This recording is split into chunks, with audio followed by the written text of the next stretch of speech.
სახელითა მამისათა, დაძისათა და სულისა წმინდისათა. ბიბლია ყოველ დღე. გილოცავთ, მეგობრებო, კიდევ ერთხელ სპირიდონ ტრიმიფუნტელის ხსენების დღეს, გფარავდეთ მისი მადლი, ლოცვა და ძალა. მეგობრებო, ეს ის წმინდანია, რომელიც ხალხის სიყვარულით ალბათ შეიძლება შეედაროს წმინდა ნიკოლოზ სასწაულთმოქმედს, ის კუნძულ კვიპროსზე დაიბადა, ახალგაზრდობაში იყო მწყემსი, უბრალო ადამიანი, სხვადასხვა ოჯახიანი იყო, ოჯახი ჰყავდა მას, შვილები. წარმოიდგინეთ, როგორი იყო წმინდა სპირიდონ ტრიმიფუნტელის შვილი. მოგვიანებით კი ის გახდა ტრიმიფუნტის ეპისკოპოსი და განდიდდა სასწაულებით, წინასწარმეტყველების ნიჭითა და ღვთის განსაკუთრებული მადლით, მეგობრებო. ეს ყველაფერი არ იყო იმისთვის, რომ ხალხი გაეოცებინა და ჰოლივუდური რაღაც შოუ კინოსთვის ეჩვენებინა, ხო?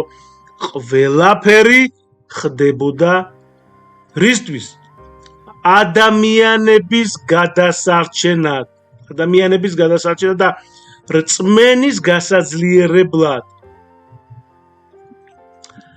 ეხლა მოდით გულწრფელად ვთქვათ, რომ ბევრი ჩვენ ადამიანები ვართ და ბევრი ეხლა არ ვიცი ლოცულობს ალბათ ეგ ბინაზე, მანქანაზე, ვალებზე, სესხებზე, იპოთეკაზე, დაგვეხმაროს, ხო? ვიცი ეხლა ბევრი ალბათ დაწეს კომენტარებში, რომ ეს არასწორია, რომ უნდა სულიერზე მარტო. არა, მეგო, ჩვენ ადამიანები ვართ. მოდით ეს პირდაპირ მიყვარს მე საუბარი. მეგობრებო, ვერც კი წარმოიდგენთ თქვენ რამდენ ადამიანს დაეხმარა წმინდა სპირიდონის საცხოვრების, ესე იგი, სახლის მიღებაში და ერთი სიტყვით, რამდენმა ილოცა მის მიმართ, ხო? და რამდენმა მიიღო დახმარება, ხო?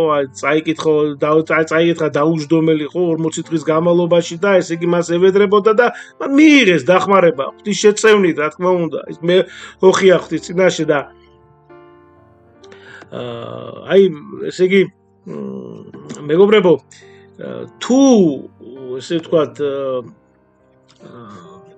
თუ არ გაქვთ ფინანსური შესაძლებლობა, ხო? გთხოვთ, ნახეთ გულწრფელად ილოცოთ, რომ მშენებლობა დასრულდეს, მონაზვნები ყველა შემწირველს სახელებით წერენ აგურებზე და თითოეულზე ლოცულობენ ყოველი მსახურების დროს და ილოცებენ მანამ სანამ მონასტერი იარსებებს.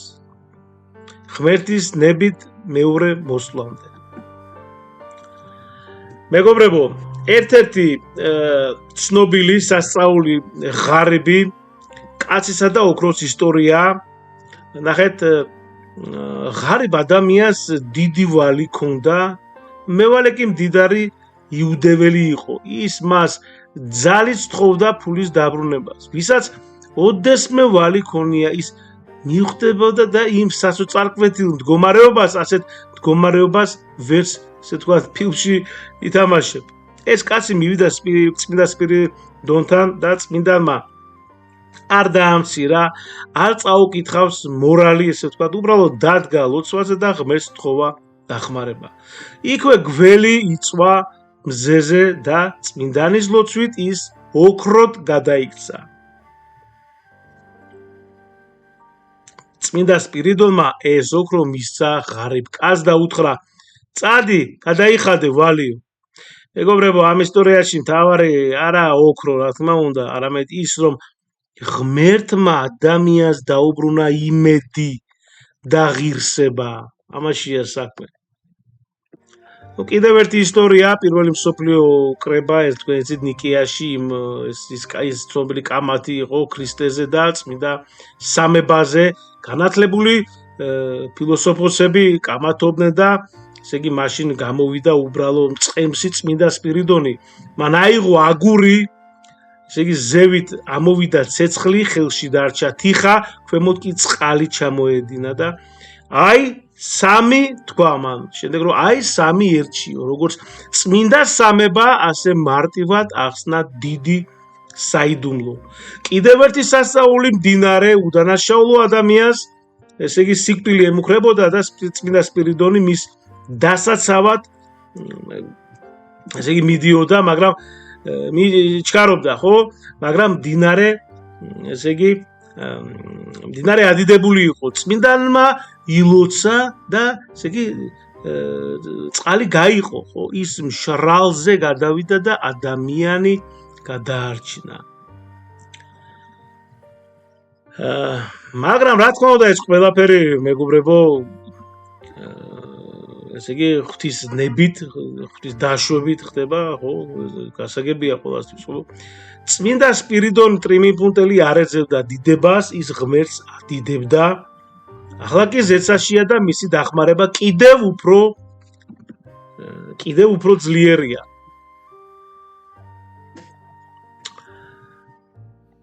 მეგობრებო, ეხლა მრავალი სკეპტიკოსიც კი დარწმუნდა რომ ეს იმის შეწევნაში, აი ერთ ღმრთელს არ ჯეროდა, ხო, არ ჯეროდა რომ, მაგრამ ესე იგი დაუჯდომელის წაკითხვის შემდეგ მეორე დღეს მიიღო სახლის ძალიან ხელსაყრელი, ასე ვთქვათ, შეთავაზება. და კიდევ ოჯახი, ესე იგი ესე იგი მოკლედ ეს სიტყვით ძალიან ბევრი სასწაულები მოახდინა მან და მეგობრებო, მინდა რომ მთავარი არის სულის ხსნა, მოკლედ ერთი სიტყვით, რომ ვთქვათ, სულის ხსნა არის. მაგრამ იცით რა არის, გვაქვს უფლება რომ ვილოცოთ, ესე ვთქვათ, პურისთვისაც. ხო, ადამიანი ახლა შედგება სულისგან, სულისა და სხეულისგან, ხო, და ყველა მათგანზე ესე იგი ზრუნვა საჭიროა, ხო? ესე იგი ნახეთ, ანუ როგორც ფიზიკურად შეგვჭირდება საჭმელი, ასე ვთქვათ, საკვები, ასე გვჭირდება სულიერი საკვები. კიდევ ერთხელ შეგვეწიოს და წმინდა დიდო მამაო სპირიდონ ევედრე ქრისტესა ღმერთსა შეწყალება სულთა ჩვენთათვის. ამინ. მადლი უფლისა ჩვენისა იესო ქრისტესი და სიყვარული ღვთისა და მამისა და ზიარება სულისა წმინდისა იყოს თქვენ ყოველთა თანა. ამინ. გაიხარეთ, დიდი მადლობა. დაგლოცოთ ღმერთმა.